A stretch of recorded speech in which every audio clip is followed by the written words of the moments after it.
For centuries, the hands meant to heal you were the very things spreading the disease that eventually killed you. And the medical establishment completely ignored and aggressively mocked the one isolated physician who finally noticed this terrifying pattern. That wasn't unusual. That was just the brutal reality of standard medical practice before the 20th century arrived. How did the incredibly simple act of washing hands become a bitter professional battle that cost countless innocent lives? The dark answer starts with a dangerous mix of absolute authority and an invisible, completely misunderstood microscopic threat. Before doctors understood how disease actually spread, hospitals were widely considered places you went only when you were actively dying. The prevailing scientific consensus of the era placed the blame on miasma, a theory centered entirely around bad environmental air. They believed that invisible clouds of poisonous vapor wafted through poor neighborhoods, sickening anyone who happened to breathe them in. Because they blamed the external atmosphere, hospital wards kept their windows tightly sealed to prevent the outside air from entering. This perfectly sealed environment created a breeding ground for bacteria that nobody knew existed, trapping sickness inside the damp walls. Medical tools were simply wiped down with a dirty cloth, and cotton bandages were regularly reused without ever being boiled. Surgeons would move directly from bed to bed, rarely pausing to clean their instruments between highly invasive and bloody procedures. The idea that invisible particles on a doctor's skin could cause a deadly infection sounded utterly ridiculous to educated men. They were searching the skies for poisonous vapors while actively carrying the actual poison on the very tips of their fingers.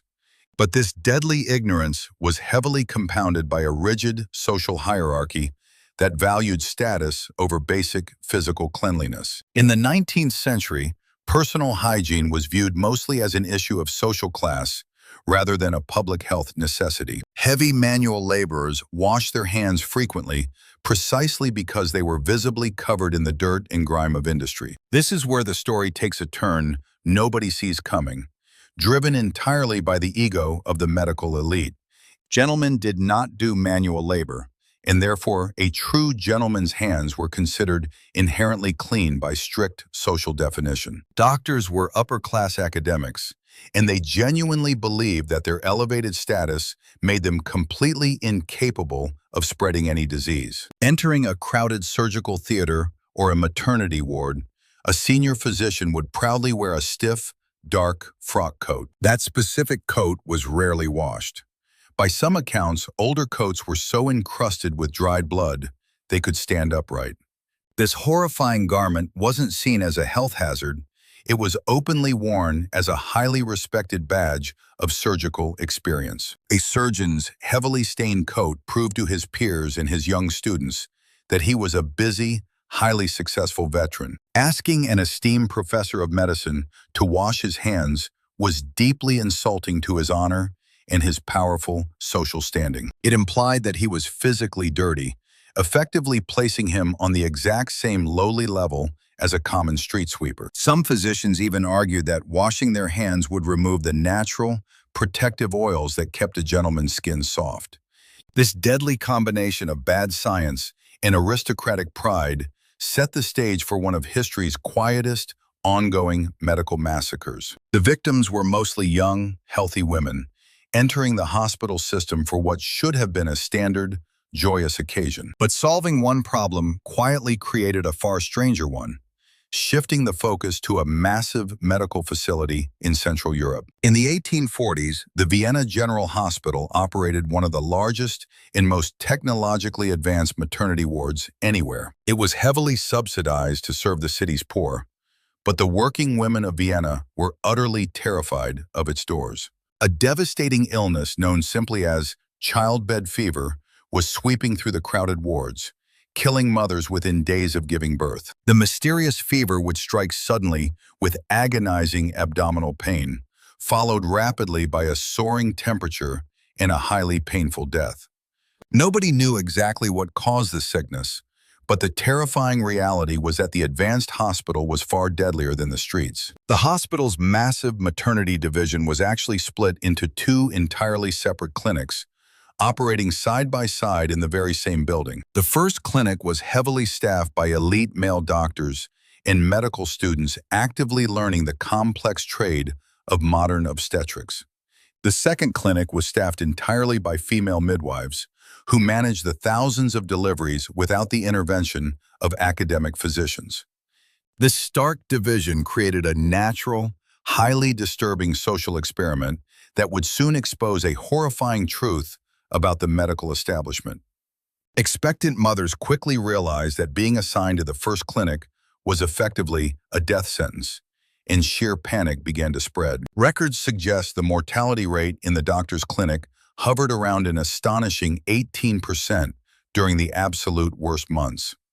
Meanwhile, the second clinic, run strictly by midwives, consistently maintained a mortality rate of roughly 1 to 2% year-round. Women arriving in heavy labor would fall to their knees, weeping and violently begging not to be admitted to the first clinic. Some desperate mothers actively chose to give birth in the freezing gutters outside, rather than cross the threshold of the doctor's ward. That sounds like progress. It was, but the cost was paid in human bodies before anyone finally figured out the dark connection. A young Hungarian physician named Ignaz Semmelweis was appointed to the massive Vienna hospital and became utterly obsessed with this horrifying disparity. He systematically investigated the local air quality, the patient diet, and even the psychological impact of a priest walking through the wards. He tried perfectly matching every single minor procedure between the two clinics.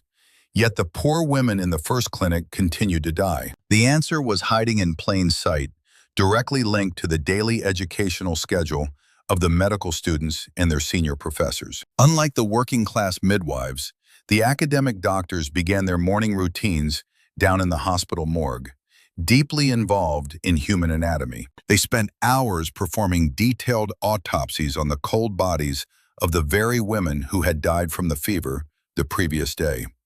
Because protective rubber gloves did not yet exist, the students and doctors probed infected organs and diseased tissue with their bare hands. When the morning autopsies concluded, they quickly wiped their hands on dirty rags and walked directly upstairs to the busy maternity ward. Without using a single drop of cleaning soap, those exact same hands began conducting internal examinations on perfectly healthy, laboring women. They were unknowingly taking the physical essence of the disease from the morgue and manually planting it into the bodies of mothers. The grim reality finally snapped into place when a close medical colleague of Semmelweis accidentally cut his finger during a routine autopsy. The colleague quickly developed a severe, rapidly spreading infection, exhibiting the exact same agonizing symptoms as the women dying of childbed fever. If it had stopped there, this would be a very different story, but Semmelweis realized the truly horrifying implications almost immediately. Semmelweis deduced that invisible microscopic elements he called cadaverous particles were physically transferring from the dead corpses to the living patients. The highly educated doctors themselves were the primary vectors, carrying death underneath their fingernails and literally pushing it into healthy bodies. It was a devastating, career-ending conclusion that fundamentally challenged everything the medical establishment rigidly believed about their own healing nature. Desperate to stop the massive wave of dying, Semmelweis ordered every doctor and student to wash their hands in a chlorinated lime solution. He specifically chose the harsh, abrasive chemical not because he knew about germs, but because it was strong enough to completely remove the smell of death. The mandatory process required scrubbing with a stiff wooden brush for several excruciating minutes until the hands were red, raw, and entirely odorless. The medical students grumbled bitterly about the intense burning sensation, but they were strictly forced to comply before entering the maternity ward. The simple addition of a wash basin at the clinic entrance became a strict, unavoidable checkpoint for anyone wearing a doctor's coat. Almost overnight, the catastrophic death rate in the first clinic plummeted dramatically from nearly 20% down to just a single percent. It was a monumental victory for empirical observation, proving definitively that rigorous hand-washing could save thousands of lives almost immediately. For the first time in several terrifying years, the dreaded doctor's clinic was statistically just as safe as the ward run by the midwives. Mothers could finally enter the massive hospital doors without assuming they were walking directly into their own agonizing, fever-ridden graves. This is where the story takes a turn nobody sees coming, exposing the darkest, most incredibly stubborn side of professional scientific pride. Instead of being heavily praised as a medical savior, Semmelweis faced an immediate, furious backlash from the powerful European medical establishment. Senior doctors were deeply offended by the strict cleaning mandate, viewing the mandatory washing as a direct, unacceptable insult to their social status. To accept Semmelweis's radical theory meant accepting the horrifying truth that they had personally killed hundreds of their own patients through their own ignorance. Severe cognitive dissonance took hold. They chose to aggressively defend their aristocratic honor rather than look at the plummeting hospital death statistics. Prominent, highly respected physicians published angry letters, completely dismissing the chlorinated lime solution as a ridiculous and highly unnecessary medical superstition. They aggressively doubled down on the outdated miasma theory, insisting that the hospital's poor ventilation system was the true cause of the fever. The medical hierarchy quickly closed ranks against the young Hungarian doctor, actively sabotaging the washing protocols whenever he wasn't physically watching them. Students would openly mock the wash basin, dipping just the very tips of their fingers into the water before walking away, laughing.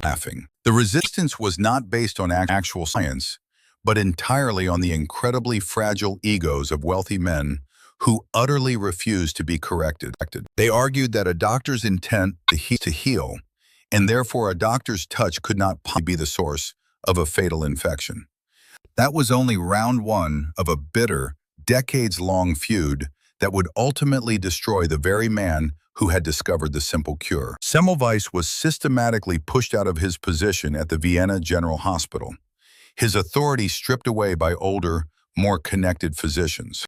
As soon as he left, his life-saving hand-washing protocols were deliberately and spitefully abandoned by his prideful, traditionalist medical successors.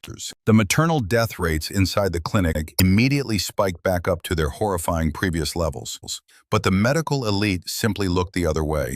Returning to his native Hungary, Semmelweis grew increasingly desperate, implementing the exact same successful chlorine wash in a small hospital in Pest. Again, the mortality rates practically vanished under his strict supervision, providing even more undeniable evidence that his radical theory was entirely correct.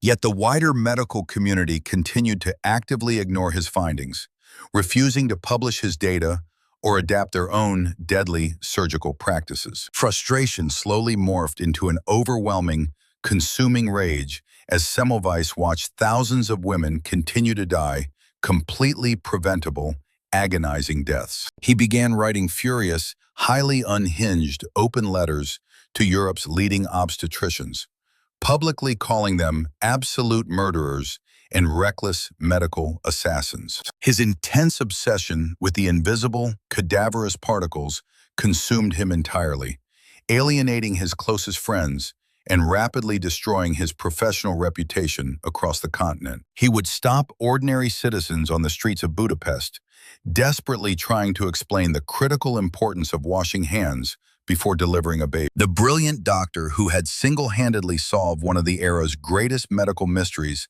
was increasingly viewed as a raving, difficult madman. By the 1860s, his behavior became so erratic and publicly embarrassing that his own medical colleagues decided they had to actively intervene. In 1865, at the young age of 47, his peers and his own family quietly tricked him into visiting a mental institution. When he realized it was an asylum and frantically tried to escape the grounds, the institutional guards beat him severely, placing him in a straitjacket. In a grim, almost unbelievable historical paradox, the brutal beating caused a severe open wound on his right hand that quickly became heavily infected. Within 2 short weeks, Ignaz Semmelweis died alone in a dark cell of the exact same blood infection he had spent his entire life trying to prevent. He was quietly buried with almost no medical colleagues in attendance, his life's work still heavily rejected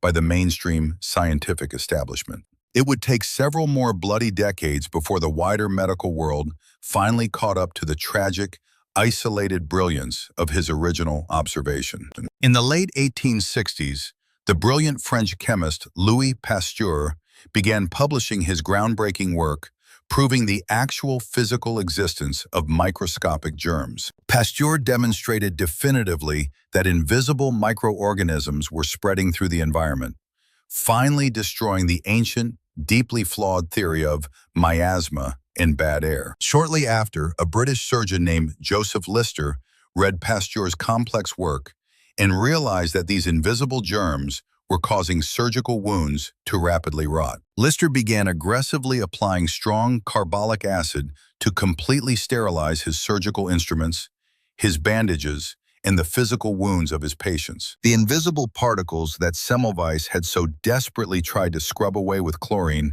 finally had a scientific name and undeniable visual proof under a microscope. The aristocratic, deeply stubborn belief that a gentleman's hands were naturally clean was finally buried forever under the heavy, undeniable weight of actual microbiology. Slowly, painfully, and with great initial resistance, the global medical establishment began to adopt strict, mandatory sterilization protocols across every single discipline. The simple bar of soap, once heavily mocked as a degrading insult to a proud doctor's honor, became the absolute foundational tool of modern medicine. Surgeons traded their stiff, blood-encrusted black frock coats for pristine, frequently boiled white linens that immediately showed even the slightest speck of dangerous dirt. The horrific, long-standing era where a highly trained physician was statistically far more dangerous than the illness itself quietly faded into medical history books. Today, when a modern surgeon meticulously scrubs their hands and forearms with harsh antibacterial soap before entering a sterile operating room, it is an unquestioned ritual. They wash up to their elbows, keeping their hands elevated so dirty water cannot possibly contaminate their fingers before they touch a vulnerable patient. But that highly precise, 5-minute scrub under hot water is a practice built directly on a massive mountain of entirely preventable 19th century human tragedies. Every single time a doctor washes their hands today, they are unknowingly paying silent tribute to the thousands of mothers who died simply because of aristocratic pride. They are honoring the desperate, ruined physician who was literally driven mad because he dared to tell powerful men that their hands were covered in death. We solved the problem of basic medical hygiene so completely that we forgot it was ever a massive, deeply controversial problem at all. The peace of mind we feel when a doctor puts on fresh, sterile gloves is an incredibly new luxury in the long scope of human history. The comfort of modern medical hygiene is beautifully new. The tragic forgetting of the brave people who desperately fought for it is newer still. If this bizarre, hidden slice of history is keeping you hooked, take a second to hit subscribe right now. We uncover weird, entirely forgotten historical stories exactly like this one every single week on the channel. Leave a comment down below if you want to see how humanity barely survived before another simple, modern invention changed our daily lives entirely. Check out the rest of the channel for more history, where the things we completely take for granted often have the absolute darkest past. Until next time, always remember that the most ordinary, mundane objects sitting in your home are often the result of the greatest victories in human history. The story of soap is a stark reminder that progress is rarely a straight line, but often a bitter struggle against human ego. The next time you wash your hands, think of the immense cost paid to make that simple act a universal standard. Science didn't just have to conquer microscopic bacteria. It first had to conquer the colossal arrogance of the men in charge. The shift from dark frock coats to stark white lab coats wasn't just a change in fashion. It was a revolution in humility. White cloth showed dirt immediately, forcing the physician to constantly acknowledge their own potential to carry contamination. The wash basin stands as one of the most effective, yet fiercely opposed medical interventions ever introduced to humanity. We often assume that brilliant, life-saving ideas are instantly embraced by society, but history proves the exact opposite is usually true. Ignaz Semmelweis is now celebrated with statues and medical universities named in his honor across Europe. But those bronze monuments cannot erase the tragic reality of his lonely, entirely preventable death in a cold asylum cell. His story forces us to ask a deeply uncomfortable question about our own modern era. What simple, life-saving truths are we completely ignoring today simply because they challenge the established beliefs of powerful people? The invisible threats haven't disappeared.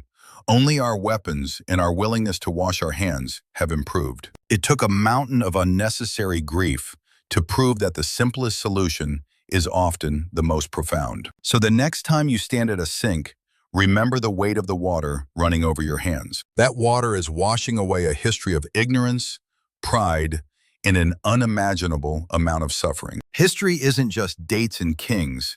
It is the brutal, fascinating story of how we learn to simply survive each other. Thank you for watching, and remember that every mundane habit you have was likely paid for in blood. We will see you in the next episode, where another forgotten chapter of everyday survival waits to be uncovered. Keep questioning the ordinary, because the ordinary is usually where the darkest secrets of the past are actively hiding. Drop a like if you learned something new, and share this story so the sacrifices of the past are never forgotten. Stay curious, stay healthy, and above all, never underestimate the incredible power of a simple bar of soap. The warm, amber glow of the 19th century hospital slowly fades into the harsh, bright blue light of a modern surgical theater. A pair of gloved hands, perfectly sterile and dripping with clean water, are held upright, ready to safely enter the operating room. This seamless routine, performed millions of times a day around the globe,